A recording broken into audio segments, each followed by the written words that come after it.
Get closer.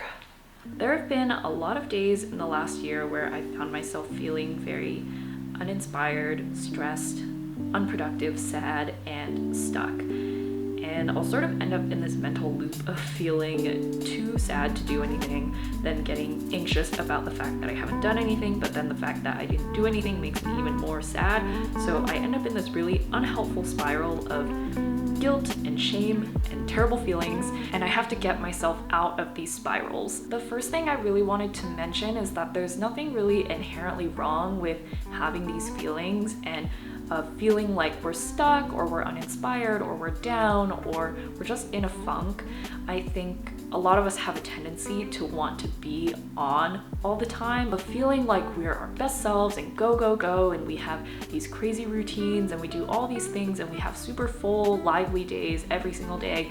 And that's just not realistic. And I think it's really important not to be putting those unrealistic expectations on ourselves, on other people, and be okay with when we're feeling not like that. And I'm definitely still working on this myself too, but I've just tried to become a lot more compassionate to myself when I'm feeling negative emotions and not trying so hard to reject them and just be okay with them being there. Because ultimately, I think bringing awareness to those things helps us to move through them more easily. Okay, practical tips. The next thing that I always do is I need to get my ass out of bed. I know whenever I'm feeling super stuck, I have a tendency to just want to lie in bed all day. And I'll go through these periods where I just won't get out of bed until afternoon, and it makes me feel really bad about myself. I've been trapped in this cycle enough times to know that the longer I stay in bed, the worse I tend to feel. But also it's hard sometimes, you know. Sometimes I'll feel like, okay, I'm in bed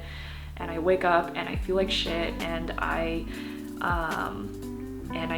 feel really uninspired. There's nothing in the day that's going to excite me and I don't feel like getting out of bed. But then, like I was mentioning, I'll kind of get in this cycle where it's like, okay, I'm in bed, I don't feel like doing anything, but then the idea of not doing anything gives me anxiety, which makes me feel worse the longer I stay in bed. And so I know when I get in this cycle, the longer I stay in bed, the worse I tend to feel. And so step one is always just to get out of bed.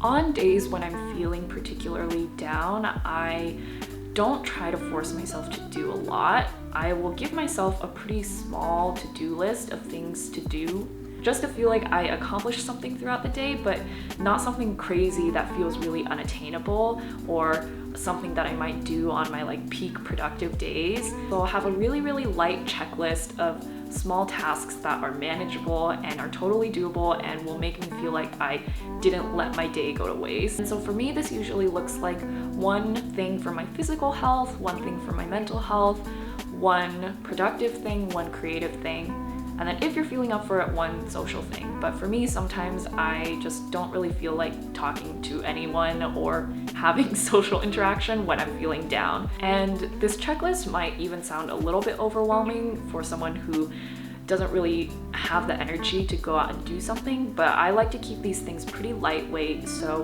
one thing for physical health might be something super simple, like just eating a meal. Eating a meal that has nutritional value. Don't eat just bread for dinner. Have some greens, have some vegetables, have a meal that has nutritional value in it. Or it might look like just going on a really, really quick walk, like a 15-20 minute walk, just to go outside and get your body moving. For my mental health, I will usually do something pretty small as well. I'll do like a quick meditation, just like 5 minutes or so, or a little bit of journaling just to get my mental energy sort of moving. One productive thing can also be pretty small. It might just look like cleaning off that shelf in the bathroom, or finally running that errand, or taking out the trash, or something just very, very small that makes you feel like you accomplished something in the day. And then for me personally, I always like to make sure I do something creative in the day. And so this is just like personal for me. I just get kind of like antsy if I don't do anything creative during the day. And so I will usually try and do a little bit of like content brainstorming brainstorming, or I will look at some artwork. I'll go onto like Behance and other design sites and try and feel a little bit inspired and just do something to get the creative juices going. And so that's kind of my checklist for mental sanity. 4 days when I'm not feeling super great is I just try and keep that super lightweight checklist just to feel like I've accomplished some small things. The next thing that helps me a lot is actually to try a new thing, and this is of course if you have the energy to do that. I realize that when you're feeling down, you might not always feel motivated to want to try something new, but I found that it really helps me when I try something new. It kind of gives me something to look forward to and something to get me out of bed. And so one thing I have been doing recently is I've been learning a lot about plants, and so I have been trying to acquire plants and been researching plants and downloading plant apps and things like that to try and just learn about something new that's not really related to anything productive, just something for my own personal joy and things that make me feel excited. And I also feel like just trying new things in general helps to present that sense of novelty and feeling like there's richness to life and there are things that we can be excited about, and help to break up that sort of monotony and feelings of being stuck. When I'm feeling stuck, I also like to take the time to really investigate why I'm feeling stuck. I can definitely think about multiple periods in my life where I've experienced like a depressive episode, or just feelings like I can't get out of bed, or feeling like I'm really uninspired and unproductive and just not being able to do things. And I think it's really important to investigate what is specifically causing you to feel stuck. And what helps me is thinking about the 5 whys. And so this is a framework that's just really helpful for identifying the root cause of something. I am going through and I'm editing, and I realized I didn't really like the way that I explained the 5 whys and understanding root cause of emotions. So basically the 5 whys is just thinking about 5 different layers of asking yourself why you're feeling something. So in the context of this video, I might ask myself, why am I feeling stuck? Why am I feeling kind of down? Why am I in a funk? And so why am I feeling in a funk? That is why number 1. And so the answer to that first question might be, oh, I'm feeling kind of uninspired by my creative work. Then the second why I would ask myself would be, okay, well, why am I feeling uninspired then? I'm feeling uninspired because I feel like I haven't learned anything new recently. For me personally, if I feel like I haven't learned anything new, seen anything new, consumed new content, read a new book, that's usually what helps me to feel most inspired. And so there's an answer for me. There is like, why am I feeling kind of in a funk? And a big reason for me is just that I haven't been spending enough time learning or enjoying the creations and the fruits of life. And it's called the 5 whys not because you necessarily need to actually ask yourself why 5 times to get to the root cause.